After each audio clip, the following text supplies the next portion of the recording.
সম্মানিত ভাইয়েরা, বদর নামক প্রান্তরে প্রথমে আসলো হলো কুরাইশরা। রাসূলকে আগে গেছেন, আগে কিন্তু যাননি। কুরাইশরা যখন এসে বদরে তাদের শিকড় যখন গেড়ে বসলো, আল্লাহ, বউ ছেড়েছি, বাড়ি ছেড়েছি, ব্যবসা ছেড়েছি, দেশ ছেড়েছি, একমাত্র আল্লাহর জন্য, আপনার জন্য, আপনি যা বলবেন তাই হয়ে যাবে। যেরকম সুবহানাল্লাহ। আমার নবীজি বড় খুশি হয়ে গেলেন। রমজান মাসের রোজা সেই সময় প্রথমবার ফরজ হয়েছে দ্বিতীয় হিজরিতে। সাহাবে কেরাম জীবনের প্রথম রোজা তারা রেখেছেন।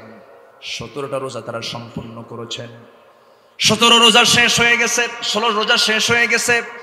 17তম রমজানের দিন রাসূল বললেন, সাহাবীরা, আজকের দিনের রোজা তোমরা ভেঙে ফেলে দাও, কারণ আজকে জিহাদের প্রস্তুতি নিতে হবে। সাহাবে কেরাম বলেন, হুজুর, রোজা রাখাও যেমন ফরজ, জিহাদও তেমন ফরজ। রাসূল বললেন, শোনো, রোজা রাখার সুযোগ আমরা পরে পাবো, ফাইদাতুম মিন আইয়ামিন উখার, কিন্তু জিহাদে যদি আজকে আমরা লড়ে যদি আজকে হেরে যাই, আমরা তো ইসলামকে বিজয়ী অবস্থায় দেখতে পাবো না। অতএব রোজা পরে রাখা হবে, রোজা তোমরা ভেঙে ফেলে দাও, জিহাদের ময়দানে চলো।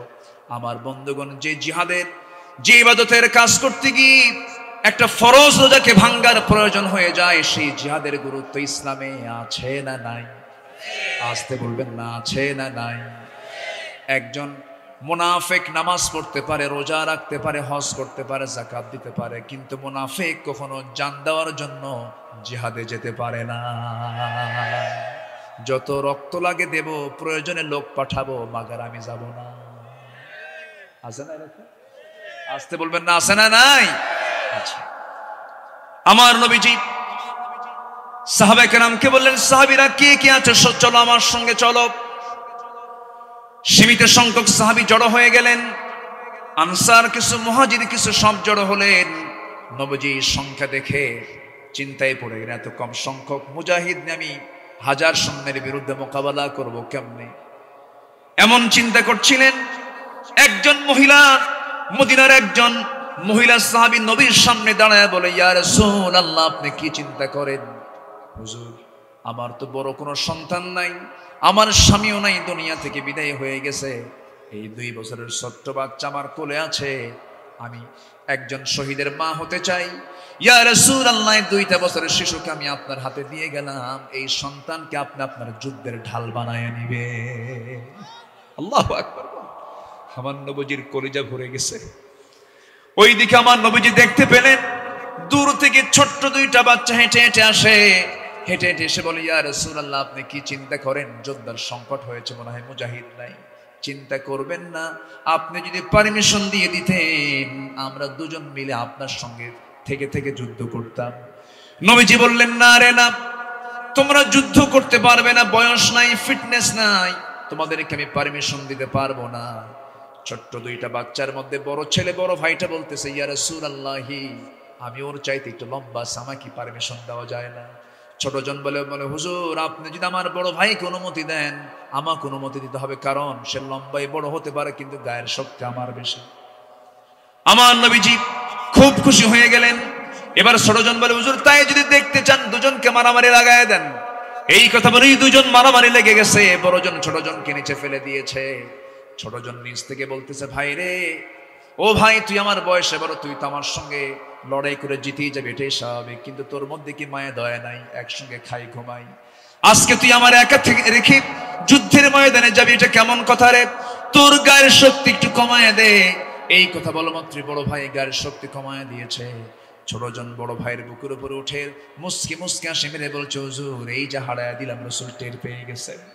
আমার নবীজি ছোট্ট 2টা বাচ্চাকে বুকের মধ্যে আলিঙ্গন করে নিয়ে আকাশের দিকে তাকায় বলছে, আরশের মালিক আল্লাহ, আমার সাহাবীদের অস্ত্র নাই, আমার সাহাবীদের গায়ের জোর নাই, আমার সাহাবীরা রোজা রেখে ক্লান্ত হয়ে গেছে, আল্লাহ তুমি সাহায্য করো। আল্লাহু আকবার। জিহাদের ময়দানে ঝাঁপিয়ে পড়লেন 313 জন সাহাবী নিয়ে। সবাই ওরা ঘোড়ার পিঠে করে চলে আসছে। আমার নবীজির ঘোড়াও নাই। যুদ্ধের ময়দানে তিনি দাঁড়ায় গেছেন। যুদ্ধ যখন শুরু হয়ে গেছে, আমার নবীজি যে পাশে দাঁড়ানো ছিলেন সেই জায়গাটা হলো বালুর জায়গা। কিসের জায়গা বলেন? বালুর জায়গা। নিজের চোখে দেখে আসছি আমি। সেখানে শুহাদায়ে বদর 13 জন সাহাবীর লাশ একসঙ্গে রাসূল সমাহিত করেছেন। একজন ক্ষতবিক্ষত হয়েছিলেন, রক্তাক্ত হয়েছিলেন, কিন্তু মারা যান নাই। ওই আহত রক্তাক্ত সাহাবীকে রাসূল বদর থেকে মদিনার দিকে নিয়ে আসতেছিলেন। প্রতিমধ্যে রাস্তায় রাসূলকে জানানো হলো, হুজুর ওই সাহাবীটাও শাহাদাত বরণ করেছেন। রাসূল বললেন, দেরি করো না, ওই যদি পাহাড় দেখা যায়, পাহাড়ের চিপায় আমার সাহাবীকে সমাহিত করে দাও, সে জান্নাতের মেহমান। জোরে কোন সুবহানাল্লাহ।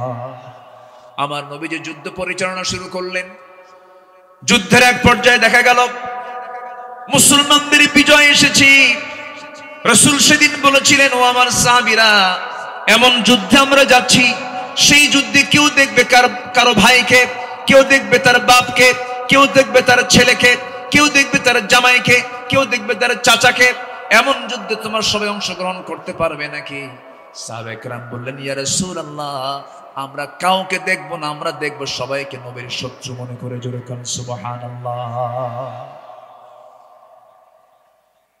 উবাইদ ইবনুল জাররাহ রাদিয়াল্লাহু তাআলা আনহু নিজের বাপকে দেখলেন, চোখে পানি চলে আসলো। আব্বাকে মারবো না, তরবারি গুটায় নিলেন। আবার তরবারি তিনি, নাঙ্গা তরবারি আবার তিনি মুক্ত করে বাপকে বাপ না মনে করে, শিরকের প্রতীক মনে করে বাবার গর্দান বরাবর হাঁকায়া দিলেন। মস্তক ছিটকে পড়ে গেল। সন্তান বাপকে দুনিয়া থেকে যখন বিদায় করে দিয়েছে, মুসলমানদের বিজয় নিশ্চিত হয়ে গেছে। ওবায়দার চোখে পানি। রাসূল বলছেন, ওবায়দার চোখে পানি কেন? কি হয়েছে ওবায়দার? হুজুর, ওবায়দার বাপ আজকে যুদ্ধে মারা গেছে। কেন? কে মেরেছে তোমরা? আমার প্রিয় সাহাবীর বাপকে। হুজুর, কেউ না, ওবায়দা নিজে মারছে। আমার নবীজি হাতটা আগায় দিয়ে বলছেন, ওবায়দা আমার বুকে আয়, আমার বুকে আয়, আজকে তোর জন্য আল্লাহর একটা জান্নাত অপেক্ষা করছে। যেরকম সুবহানাল্লাহ। এটার নাম ঈমান, এটার নাম হিজরত, এটার নাম জিহাদ। আমার নবীজি বললেন, দেখো তো কোন কোন কুরাইশরা, কোন কোন কাফেররা মারা গেছে। হুজুর, আবু জেলটাও মরছে, উতবা মরেছে, শাইবা মরেছে, ওলীদ মরেছে, সব মরে গেছে। রাসূল বলেন, সবগুলো ৭০টারে একসঙ্গে বদর কূপের মধ্যে ফেলে দাও। একজন সাহাবী আবু জেহেলের মস্তক, খণ্ডিত মস্তক, চুল সহ নবীর সামনে হাজির করে বলছেন, ইয়া রাসূলুল্লাহ, এই যে আবু জেহেলের মস্তক আপনার সামনে হাজির করেছি। রাসূল বললেন, সব উম্মতের একটা করে ফেরাউন থাকে, আমার উম্মতের ফেরাউন আজকে আবু জেহেল খতম হয়ে গেছে। কূপের মধ্যে ফেলে দিলেন। ৭০ জন যুদ্ধবন্দী। কতজন? ৭০ জন। আবার সেই যুদ্ধে বন্দী হলো কুরাইশরা। এর মধ্যে আমার নবীর নিজের জামাই একজন,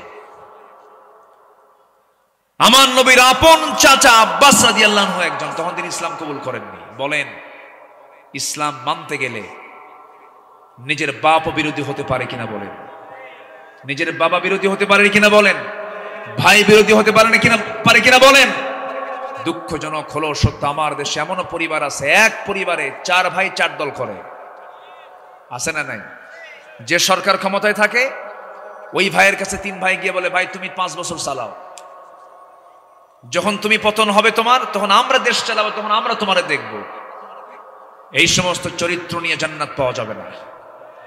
এই সমস্ত চরিত্র নিয়ে জান্নাত পাওয়া যাবে না। আমার নবীজি দেখতে পেলেন তার আপন জামাই, বড় মেয়ের জামাই, তাকে পিঠ মোড়া দিয়ে বেঁধেছে, আপন চাচাকে পিঠ মোড়া দিয়ে বেঁধেছে। আমার নবীজি শুনতে পেলেন। নবীজি শোনার পরে বললেন, কি অবস্থা, কি করেছে? হুজুর, আপনার জামাই তো দড়ির বাঁধনটা একটু নরম করে দিয়েছি, আপনার চাচার দড়ির বাঁধনটা একটু নরম করে দিয়েছি, শক্ত করে বাঁধি নাই, জামাই মানুষ তো একটু আস্তে বাঁধছি। খাবার দিয়েছি তাদেরকে, ওই ছাগলের গোশত আর রুটি দিয়েছি, আর বাকি সবাইকে খেজুর দিয়েছে। রাসূল বললেন, না, এটা যুদ্ধের নীতি নয়, সবার জন্য সমান পদ্ধতি অবলম্বন করা উচিত ছিল। দড়ির বাঁধন সবার জন্য নরম করে দাও, সবার জন্য রুটি আর ছাগলের গোশতের ব্যবস্থা করে দাও। আল্লাহু আকবার বলেন। রাসূল বলেন, না, স্বজন প্রীতি চলবে না। একে একে সবার কাছ থেকে মুক্তিপণ নিচ্ছেন আর তাদেরকে মুক্তি দিয়ে দিচ্ছেন। সামনে পড়ে গেছে আপন চাচা আব্বাস। রাসূল বললেন, চাচা মুক্তিপণ দিতে হবে।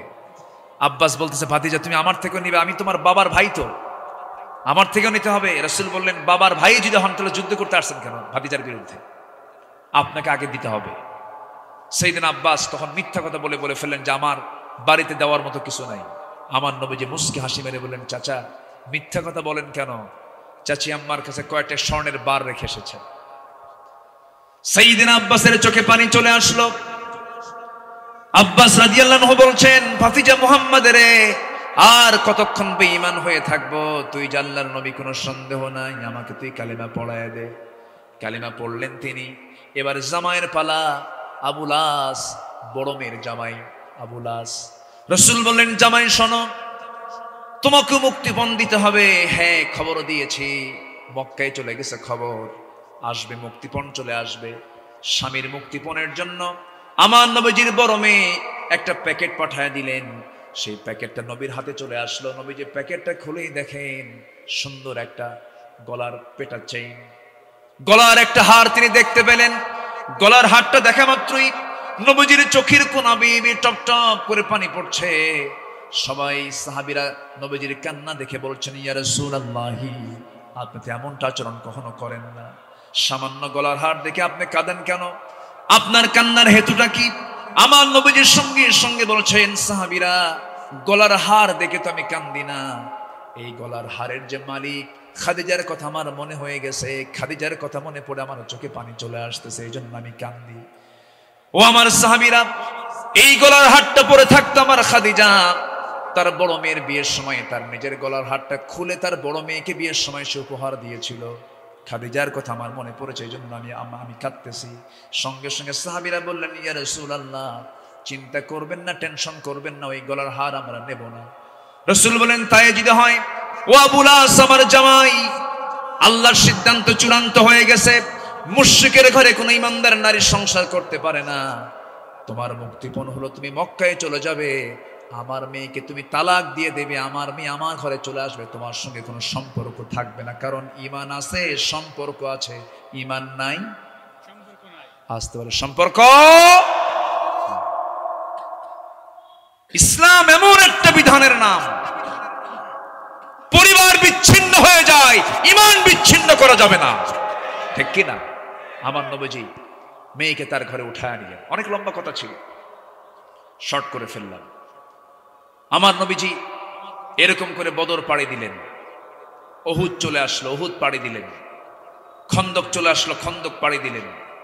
মদিনার 10 বছরে দিনকে কায়েমের জন্য তাকে 86টা যুদ্ধ করতে হয়েছে।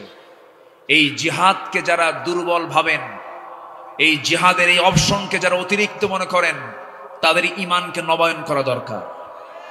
আসতে বলবেন না, জোরে বলুন, ঠিক কিনা? তাদের ঈমানকে নবায়ন করতে হবে, তাদের ঈমানকে আবার নতুন করে তওবা করে জিহাদের গুরুত্ব বুঝে সিদ্ধান্ত নিতে হবে। সম্মানিত ভাইয়েরা, আরেকটা ছোট্ট কথা বললেই জিনিসটা স্পষ্ট হয়ে যাবে। আমার নবীজি জীবনে যত যুদ্ধে অংশগ্রহণ করেছেন, সবচেয়ে বড় অভিযানটা ছিল হলো তাবুক অভিযান। কি অভিযান বলেন তো? তাবুক অভিযান। 30,000 সাহাবী নিয়ে রাসূল সেই যুদ্ধে অংশগ্রহণ করেন। কত হাজার? 30,000 সাহাবী তাবুকের প্রান্তরে গেলেন। যুদ্ধ হলো না, রোমানদের বিরুদ্ধে যুদ্ধ হলো না, বিনা যুদ্ধে তিনি সেই তাবুক প্রান্তর থেকে ফিরে আসলেন।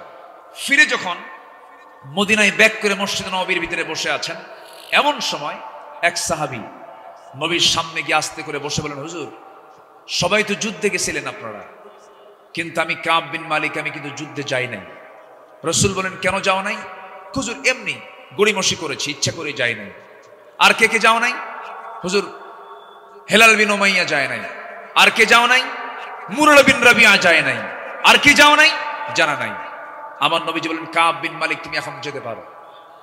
চলে গেলেন। চলে যাওয়া মাত্র রাসূল নোটিশ জারি করলেন, মদিনাবাসী সমস্ত আমার সাহাবীরা শুনে রাখো, কাব বিন মালিক, হেলাল বিন উমাইয়া, মুরারা বিন রাবিয়া, এই 3 জন ব্যক্তি তারা জিহাদে অংশগ্রহণ করে নাই। এই জন্য এই 3 ব্যক্তির সাথে সর্বপ্রকার লেনদেন, আচার ব্যবহার, সালাম কালাম সব বন্ধ, বয়কট। নাউজুবিল্লাহ বলবেন না? এটা কি নবীর যে সিদ্ধান্তটা, এই সিদ্ধান্ত কি নরম সিদ্ধান্ত না শক্ত সিদ্ধান্ত? কিসে অংশগ্রহণ করে নাই? বলেন, কিসে যায় নাই? জিহাদে যায় না। আমার নবীজি যখন এই কথা বলে ফেললেন, এই 3 সাহাবীর কানে যখন চলে গেছে কথাটা, কাব বিন মালিক তো শোনামাত্র মানে পড়ে যাবেন সেন্সলেস হয়ে। দরজার কাছে গিয়ে দরজায় ডাকতেছেন বউকে, স্ত্রীকে ডাক দিয়ে বলেন, স্ত্রী আমার, আমি কাব বিন মালিক, দরজা খোলো। ভিতর থেকে স্ত্রী বলতেছে, স্বামী আমার, দরজা খুলবো, অবশ্যই আপনার ঘর, আপনার বাড়ি, দরজা তো খুলতে আমি বাধ্য, কিন্তু আমি দরজা খুলে আমি আপনাকে ঘরে ঢুকায় দিয়া পিছনের দরজা আমি বের হয়ে চলে যাব, কারণ যে ব্যক্তিকে রাসূল বয়কট করেছেন সেই ব্যক্তিকে আমিও নিজেও বয়কট করতে বাধ্য হলাম। কাব বিন মালিক ঘরে ঢুকতে পারলেন না, চোখের পানিতে গাল ভিজে যায়। সামনের দিকে ছোট্ট দুইটা বাচ্চা সন্তান, নিজের ঔরসজাত সন্তানগুলোকে আদর করবেন বলে ডাকতেছেন, বাচ্চাগুলো এদিকে আসো, আমি তোমাদেরকে একটু আদর করি। ছোট্ট দুইটা বাচ্চা বলে, না না যাবো না, তোমার আদর আমরা নেব না, কারণ তোমাকে রাসূল বয়কট করেছেন, আমরা তোমার সঙ্গে কথা বলবো না। বাড়ির বউ পর্যন্ত কথা বলা বন্ধ করে দিল, সন্তানরা কাছে আসে না। কাব বিন মালিক রাদিয়াল্লাহু তাআলা আনহুর কাছে আকাশটা যেন ভেঙে পড়ার মতো হয়ে গেল। হেলাল বিন উমাইয়ার বয়স ৭০ বছরের বুড়া মানুষ, নবীর চাইতে বয়সে বড়। নবীজি তার বিরুদ্ধে বয়কটের ডাক দিয়েছেন, যুদ্ধে কেন অংশগ্রহণ করলো না? হেলাল বিন উমাইয়া করলেন কি, বাড়ির ভিতরের দিকে শক্ত একটা দড়ি হাতের মধ্যে নিয়ে, নিজের হাতে দড়িটা নিয়ে এসে মদিনার মসজিদের সামনে খুঁটির সাথে দড়িটা লাগায় দিয়া নিজের হাত দুটা স্বেচ্ছায় বেঁধে ফেলে বলছেন, হেলাল রে, তোর মতো বড় আসামি জমিনে নাই, কারণ যার বিরুদ্ধে নবীজি বয়কটের ডাক দিয়েছে। সালাম দেন হেলাল, কি উত্তর নেয় না, বুকটা ফেটে যায়, বুকটা তার একদম শেষ হয়ে যাচ্ছে, জ্বলে পুড়ে সারকার হয়ে যাচ্ছে। হেলাল বিন উমাইয়া শেষ পর্যন্ত চোখের পানি ফেলে ফেলে আল্লাহর কাছে তওবা করছেন। হেলাল বিন উমাইয়া তওবা করছেন, কাব বিন মালিক তওবা করছেন, মুরার বিন রাবিয়া সিজদার মধ্যে অজরে ঝাড়ায় কান্নাকাটি করে তওবা করছেন, আল্লাহ এই বিপদ থেকে আল্লাহ তুমি আমাদেরকে বাঁচায় দাও, তওবা করলাম আল্লাহ, জীবন আর এরকম জাতীয় ভুল করব না। নবীজি বয়কটের ডাক দিয়ে রেখেছেন, তাদের কোনো খোঁজ খবর পর্যন্ত রাখেন নাই।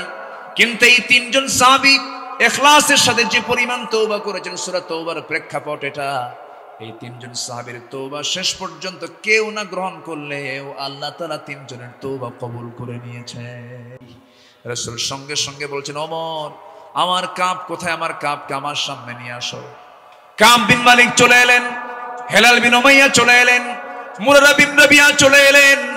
তিনজনকে রাসূল জড়িয়ে ধরে বলছেন, আমার সাহাবীরা, আমি তোদেরকে মাফ করে নাই, কিন্তু আল্লাহ তোদেরকে মাফ করে দিয়েছেন। আমার বন্ধুগণ, এই জায়গা থেকে আমি আপনাকে ২-৩টা প্রশ্ন করব, একটু চিন্তা করে উত্তর দিবেন। ওই তিনজন সাহাবীর নামাজের কি কোনো অভাব ছিল নাকি? আসতে বলে, আমার আপনার চাইতে তাদের নামাজ দুর্বল না মজবুত? মজবুত। নামাজের কোনো অভাব ছিল না। তাদের কি নবীর প্রতি মুহাব্বতের কোনো অভাব ছিল নাকি? তাও ছিল না। আল্লাহর পথে দান করার ক্ষেত্রে তাদের কোনো অভাব ছিল নাকি? কোনো কিছুদিন সংকট ছিল না। তাহাজ্জুদ ছিল, চোখের পানি ছিল, জিকির আজগার ছিল, সব কিছুই ছিল, নবীর প্রতি মুহাব্বত ছিল। কিন্তু শুধুমাত্র কি করেছেন, একটা যুদ্ধের ময়দানে রাসূল তো বলতে পারতেন, শোনো ৩০,০০০ সৈন্য নিয়ে গেছিলাম, যুদ্ধই হয় নাই, যা আমি তোমাদেরকে মাফ করে দিলাম। কিন্তু রাসূল তাদেরকে শক্ত করে ধরলেন কেন? এই জন্য ধরলেন, জিহাদকে কোনো ক্রমেই দুর্বল চোখে দেখার কোনো সুযোগ নাই, ঠিক কিনা? আল্লাহ বলছেন, ওয়াল্লাযীনা আমানু, যারা ঈমান আনবে, ওয়াহাজারু, যারা হিজরত করবে।